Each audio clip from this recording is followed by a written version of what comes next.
welcome. It's Gilly Cube. I am painting today on this 30.5 by 30.5, 12 inch by 12 inch double thick canvas, high density weave. I love these canvases from Montmartre. I get them here in Australia. I've put my masking tape on the back to keep it dry, and I've hammered my giant push pins in, and I'm ready to go. So I've just put this piece of wax paper because this is going to form part of my technique, but not all of it, for doing this lovely little canvas which will make a fabulous gift or to sell.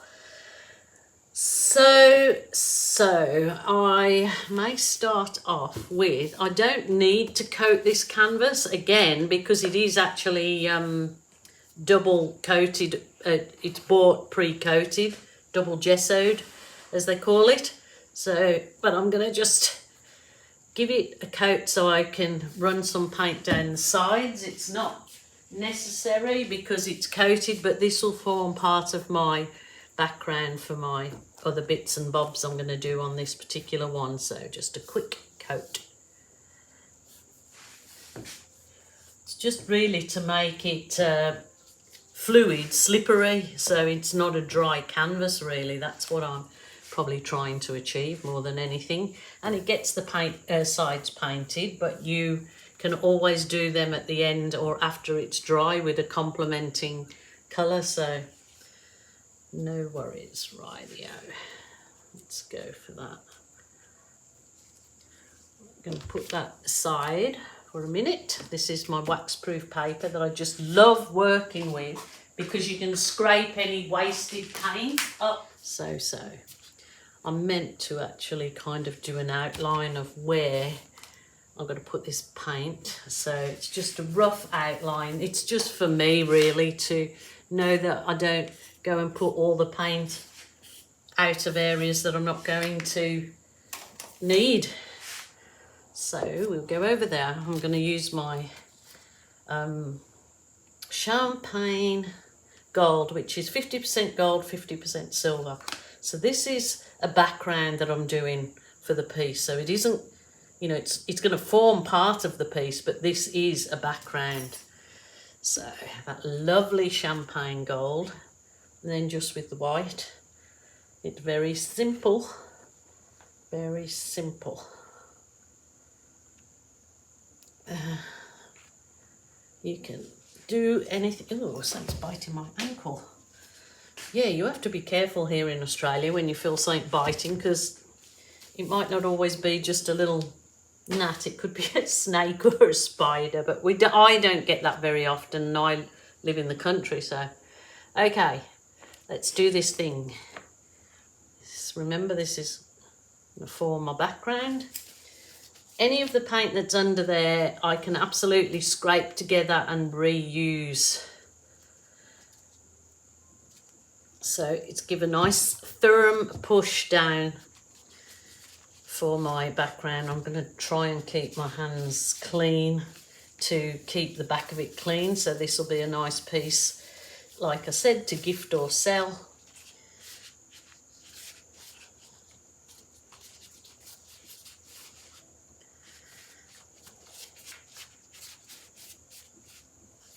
Rightio, I'll do a twist because it seems to make it like a oh, look at that. That is lovely. That is just what I want. Okay, I'm going to show you quickly what I do with that. I'm going to, so I can, because this lovely wax paper is so useful for this, got the waxy side up. It doesn't sort of deteriorate like if you're using puppy pea pads or just butcher's paper or something under. Look at all that paint I've got there. But I'm going to just push that to one side. Much harder to clean afterwards. So this is forming the background. Oh, love it, love it, love it. That's a bit wonky, isn't it? I use one of them pegs underneath obviously that's it. That isn't as stable as the others. So I'm going to use some of this. It is a Supercell pouring paint, a pre-made paint by Montmartre. And I'm going to use some of it for the base of what I'm going to do next. So I'm going to do some puddles.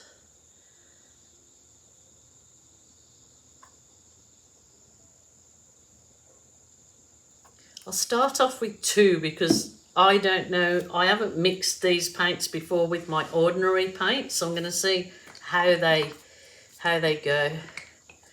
So I will put some white in. I want to keep this really sort of classy looking, but just bear with me because this will have a few stages to it. And then I'm going to add some of my, this is just the metallic gold on its own. It's been sitting there a while, so I don't know if must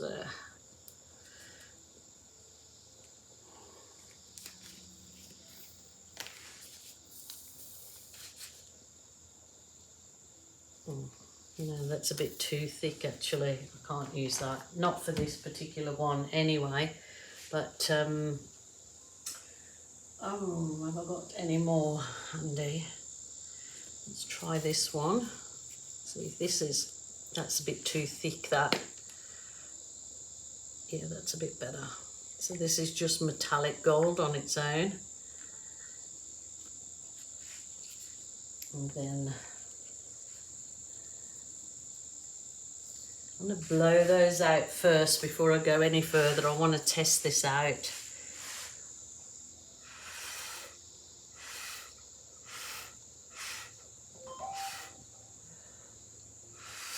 Oh.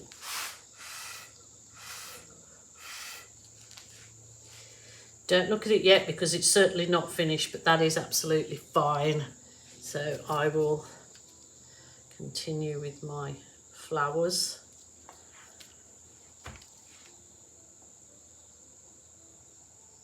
I think I added the white. I've done it not the same, but it doesn't matter. It doesn't have to be the same.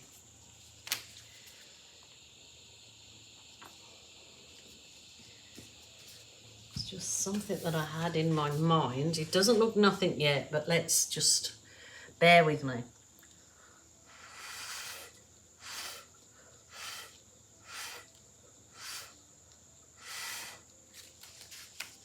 I'm going to use my little balloon. Okie doke, here we go.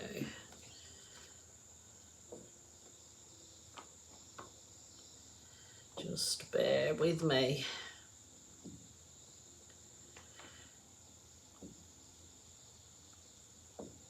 I will add a darker colour into the centre of these, and I will start to define them a little better with my skewer. So I sort of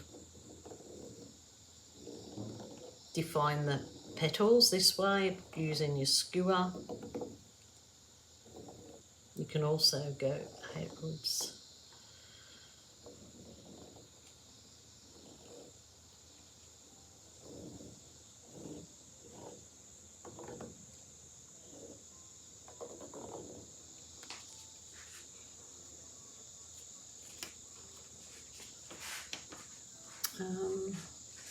Going to, where's my black? Just a little dot of black, she says, but oh, I hope this don't spoil it. Let's just see one little bit. That's actually navy, but that navy actually goes fine with this. Oh yes. Yes, yes, yes. Perfect. That's actually perfect.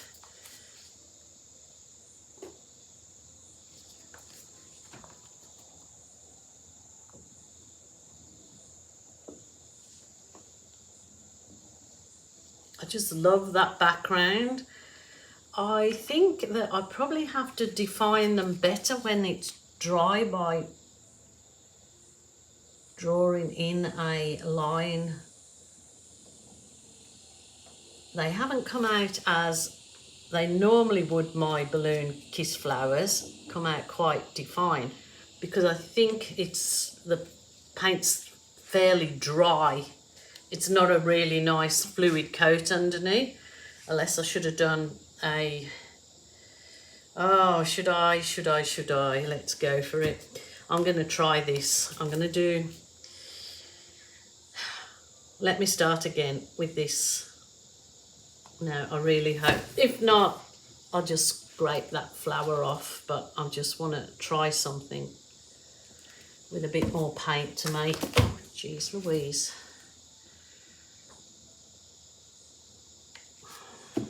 Now let's go for that again.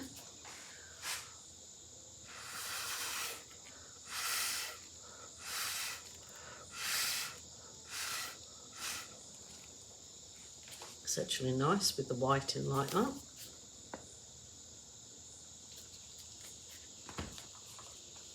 I was thinking I was being a bit too cautious and not putting as much paint as my better judgment says I should have, but I think I am going to, oh, love it.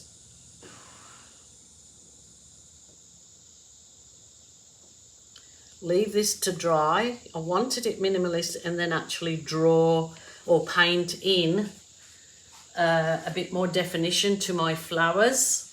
I think that will work better. So give me a chance to let this dry, and then I will come back to you and see what I do to it.